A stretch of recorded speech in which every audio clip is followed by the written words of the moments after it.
अब तुम भी अपना काम जल्दी से स्टार्ट करो तो मैं तुम्हारे लिए कोई अच्छी सी लड़की देखूं।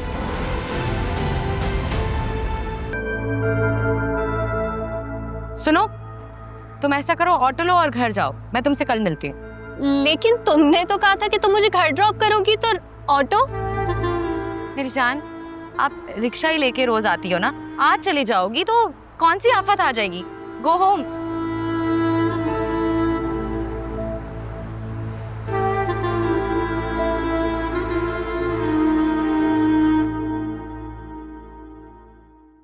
It's such a decent colour. I think आपको यही कलर लेना चाहिए। जी। Don't worry, I am not a sales person here, और मैं आपको ये शर्ट तो बिल्कुल भी सेल करने की कोशिश नहीं कर रही हूँ। Thank you. I think I know you. क्या हम पहले मिल चुके हैं?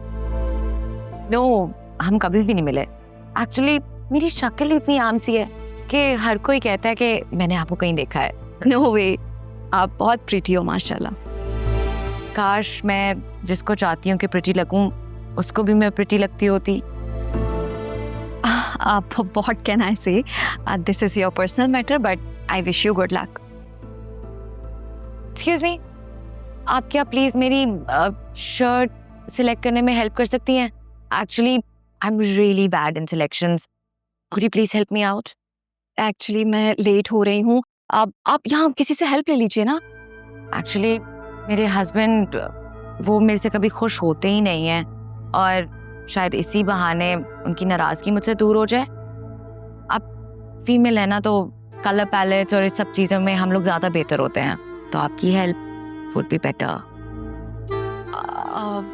ओके, बताइए मैं आपकी क्या हेल्प कर सकती हूँ? बस एक दो शर्ट सेलेक्ट करनी है।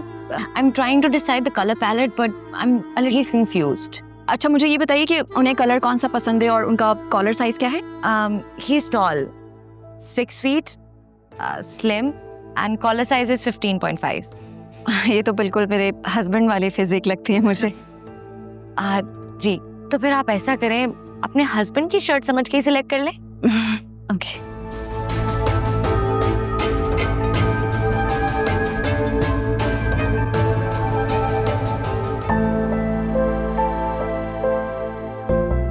Thank you so much Alia, तुमने मेरी इतनी हेल्प की।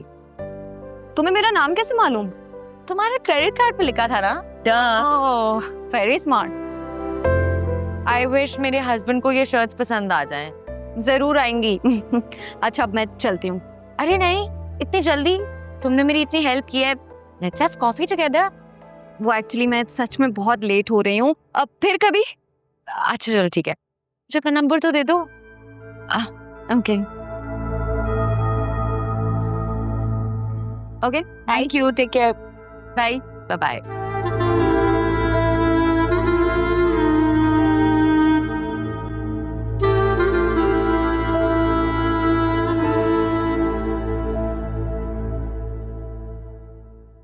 कैसी तबीयत है? जिंदा। वैसे हद होती है। आलिया तुम्हारी तबीयत का सुनकर दौड़ी चली आई। मैंने रात को उसको जबरदस्ती भेजा है। फिजा नर्स बनकर तुम्हारे बिस्तर के साथ लगी रही, लेकिन तुम्हारी सुई उसी बेटी पे अटकी हुई है जिससे तुमसे ज्यादा इस घर के हिस्से में इंटरेस्ट है। क्या करूं मैं? शायद ये माँ की फितरत में होता है। जो औलाद सबसे ज्यादा कमजोर होती है, माँ हर वक्त उसी की फिक्र में लगी रहती है। औलाद कितनी ही बड़ी क्यों ना हो जाए, हमें लगता है कि उसकी हिफाजत, उसका ख्याल सब हमारी जिम्मेदारी है। कम से कम जोया के मामले में तुम्हारा ये ख्याल बिल्कुल गलत है। वो अपने शौहर के साथ बहुत खुश है। बेचारी कितने ईमान से आई थी आपके पास कि हम उसे फ्लैट दिलवा देंगे, लेकिन आपने क्या किया? खाली हाथ भेज दिया उसे। आप अपनी कोई भी चीज बेच दें, अपने शेयर्स बेच दें, उसको कम से कम फ्लैट दिला दें, लेकिन नहीं, आपने तो कसम खा रखी है। कोई कसम वसम नहीं खा रखी। एक बात याद रखो, बात अहम नहीं होती, बात करने का अंदाज अहम होता है। इन शेयर्स और सर्टिफिकेट से इस घर का खर्चा चलता है, और फिर आखिर फिजा की शादी भी तो करनी है, वो कहां से करोगी? क्या उस दिन तुमने उन लोगों का अंदाज देखा था? आखिर ये बताओ कि हमने जोया के लिए क्या कुछ नहीं किया, और उसको देखो, वो कैसे गुरूर के साथ शौहर का हाथ थामे चली गई, और अपना फोन भी बंद कर रखा है। और तो और उसने अपने शौहर के फोन से मैसेज किया है कि जब तक बात नहीं करूंगी, जब तक मेरा मसला हल नहीं करेंगे। ये कोई तरीका है? खुद को उसकी जगह रखकर देखें, फिर पता चलेगा आपको। जरूरत इंसान को खुद गर्ज बना देती है। और फिर ऐसे मकान का क्या फायदा असलम साहब, जो औलाद को हमसे दूर कर दे। माँ बाप तो घर बनाते हैं अपने बच्चों को अपने साथ जोड़े रखने के लिए, ना कि मकान को औलाद पर तरजीह देने के लिए। बहरहाल मैंने और आलिया ने डिसाइड किया है कि हम जोया को एक फ्लैट लेकर दे दें, लेकिन फ्लैट जोया के नाम पर होगा। लेकिन खबरदार, अभी उससे राब्ता करने की और वहां जाने की कोशिश बिल्कुल मत करना। जब उसे तुम्हारा ख्याल नहीं है तो तुम्हें भी उसके सामने इतना बेचैन होने की जरूरत नहीं है। आप तो जानते हैं कानों की कच्ची है वो। उसके शौहर ने जो कहा उसने मान लिया। खानों की कच्ची? दूसरे बच्चे की माँ बनने वाली है, क्या अब भी उसे अकल नहीं आएगी? उस पे गुस्सा क्यों हो रहे हैं आप? क्योंकि तुम उसे शौहर की हर जायज नाजायज बात मानने की पट्टियां पढ़ाती हो। तो और क्या करेगा? जब उसकी सोचने समझने की, पढ़ने की, कुछ सीखने की उम्र थी तो हमने उसकी शादी कर दी। वो मां बन गई। असलम साहब उसमें इतना एतमाद नहीं है कि वो अपने फैसले खुद कर सके। और जब इंसान अपने फैसले खुद नहीं कर सकता तो उसके फैसले दूसरे ही करते हैं। पहले उसके फैसले हम करते थे, अब शौहर करता है। कल को औलाद करेगी, हमारी गलती है, हमने उसके साथ जुल्म किया है, उसकी तालीम मुकम्मल नहीं होने दी। और अब मैं उसके लिए कुछ भी अच्छा करने का सोचती हूँ तो मेरे अंदर एहसास पैदा होता है कि शायद मैं अपनी बेटी के लिए कुछ अच्छा कर रही हूँ। और अब मैं उसके लिए कुछ भी अच्छा करने का सोचती हूँ तो मेरे अंदर सिर्फ एक ही ख्याल आता है कि मैं अपनी गलती का अज़ाला कर रही हूँ।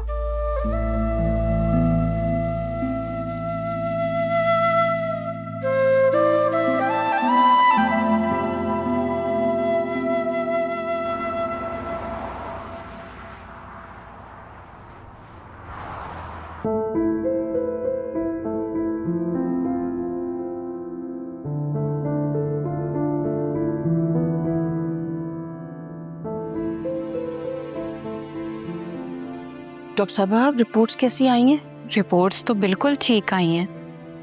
जब रिपोर्ट्स ठीक आई हैं तो फिर हमें कोई गुड न्यूज़ क्यों नहीं मिल रही है? देखें, ये तो अल्लाह के हाथ में है, जब अल्लाह का हुक्म होगा तभी होगा। और वैसे भी आपको कुछ साल तो वेट करना चाहिए ना, कुछ वक्त गुजरने दें फिर आप फिक्र कीजिएगा।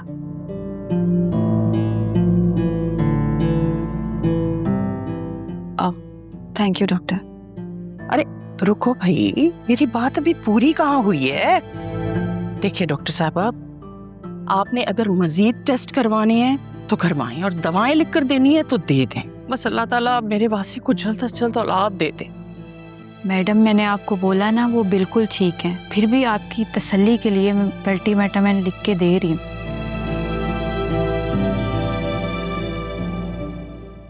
मैडम, एक बात बोलूं, अगर आपको बुरा ना लगे तो, आप मुझे अच्छी खासी पढ़ी लिखी लगती हैं और आपकी बहू भी, फिर भी आप ऐसी बातें कर रही हैं।